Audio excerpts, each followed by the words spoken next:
میں بے نظیر بھٹو صدق کے دل سے حلف اٹھاتی ہوں کہ میں مسلمان ہوں آج آپ نے اپنی بہن کو بہت بڑے اعزاز سے نوازا ہے اور اس کے کندھوں پر بہت بھاری ذمہ داری ڈال دی ہے۔ اس ذمہ داری کو نبھانے کے لیے جو کچھ میرے بس میں ہے میں وہ کروں گی۔ ابھی یہ ہم سب کا کام ہے جو پاکستان میں رہتے ہیں، جو اس ملک سے محبت کرتے ہیں، کہ ہم اکٹھا کام کریں اور یہ کوشش کریں کہ ہمارے ملک میں ہر ایک کو عزت نفس زندگی کا موقع ملے۔ پاکستان زندہ باد۔ بسم اللہ الرحمن الرحیم۔ ناظرین، آپ دیکھ رہے ہیں راستہ نیوز اور میں ہوں آپ کا میزبان سیار شمسی۔ 2 دسمبر پاکستان کی تاریخ کا ایک اہم دن ہے۔ ویسے تو دسمبر بے شمار المیوں سے بھرا پڑا ہے، تاریخ میں یہ المیے درج ہیں، ان پر بھی کبھی بات ہوگی، لیکن آج میں جس حوالے سے بات کرنا چاہتا ہوں وہ 2 دسمبر ایک روشن سویرا تھا جو ایک طویل آمریت کے بعد طلوع ہوا تھا۔ جی ہاں، 2 دسمبر 1988 کو ایوان صدر میں محترمہ بے نظیر بھٹو شہید نے وزیر اعظم کی حیثیت سے حلف اٹھایا تھا،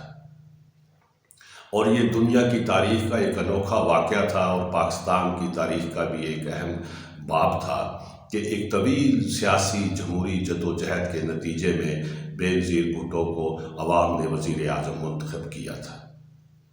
ناظرین، 2 دسمبر کو 1988 کی شام ایوان صدر میں جب یہ تقریب منعقد تھی تو اس ایوان صدر کی در و دیوار بہت خاموش تھی، اور پورا ماحول جو تھا وہ اس خبر کو، اس خوشی کی خبر کو، اس وقت کی جو رجیم تھی وہ ہضم کرنے کے لیے تیار نہیں تھی۔ ناظرین، اس سے پہلے کہ میں 2 دسمبر کے اس تقریب کی حلف وفاداری کی روداد کا ذکر کروں، سب سے پہلے ضروری یہ ہے کہ یہ 2 دسمبر جب وزیر اعظم بنی محترمہ بے نظیر بھٹو، ان کو کن کن رکاوٹوں سے، کن کن مسائل سے دوچار ہونا پڑا۔ ناظرین، 1979 کی شام پنڈی کی پرانی جیل بے نظیر بھٹو اور بیگم نصرت بھٹو کو سہالہ ریسٹ ہاؤس سے پنڈی کی پرانی جیل میں لے جایا جاتا ہے، اور وہاں جا کر جب وہ اپنے اسیر والد سے ملتی ہیں سلاخوں کے پیچھے تو ان کو بتایا جاتا ہے کہ یہ آخری ملاقات ہے۔ ناظرین، اس وقت جو اس جیل کی دیواریں، میں نے اس جیل کا دورہ بھی کیا تھا، دیکھا تھا کہ اس جیل کی دیواروں نے جو سرگوشیاں سنائی تھیں، اس وقت وہ پتہ چلتا ہے کہ جب بے نظیر بھٹو کو پتہ چلا کہ یہ آخری ملاقات ہے تو ان کی آنکھوں میں آنسو آئے تھے، اور اس وقت ذوالفقار علی بھٹو نے کہا تھا، نہیں بیٹی، یہ آنسو زمین پر نہ گرنے دینا، آج میں جا رہا ہوں اور میں اپنا جو مشن ہے وہ تمہارے سپرد کر رہا ہوں۔ ناظرین، وہ مشن کوئی اتنا آسان نہ تھا۔ وہ منزل پانے کے لیے بے نظیر بھٹو کو جلا وطنی سے لے کر جیلوں میں جانے تک، در در ٹھوکریں کھانے تک، اپنوں کی بے وفائیاں، جو ذوالفقار علی بھٹو کے بہت قریبی ساتھی تھے، چاہے وہ غلام مصطفیٰ جتوئی ہو، ممتاز بھٹو ہو، عبدالحفیظ پیرزادہ ہوں، یا مولانا کوثر نیازی، اور ایک لمبی قطار ہے جنہوں نے آخری وقت میں دغا کیا تھا، بے وفائی کی تھی، لیکن بے نظیر بھٹو نے اپنی سیاسی جدوجہد جاری رکھی، اور تمام تر جبر اور دباؤ کے باوجود وہ منزل پائے۔ بالآخر 2 دسمبر 1988 کو انہوں نے وزیر اعظم کی حیثیت سے حلف اٹھایا۔ ناظرین، یہ حلف اٹھانا کوئی اتنا آسان بات نہ تھا، اور جو اس وقت رجیم تھی، جنرل ضیاء الحق کے طیارے کے حادثے کے بعد جنرل اسلم بیگ مرزا جو ہیں وہ چیف آف آرمی اسٹاف بن چکے تھے، اور صدر غلام اسحاق خان تھے جن کے پاس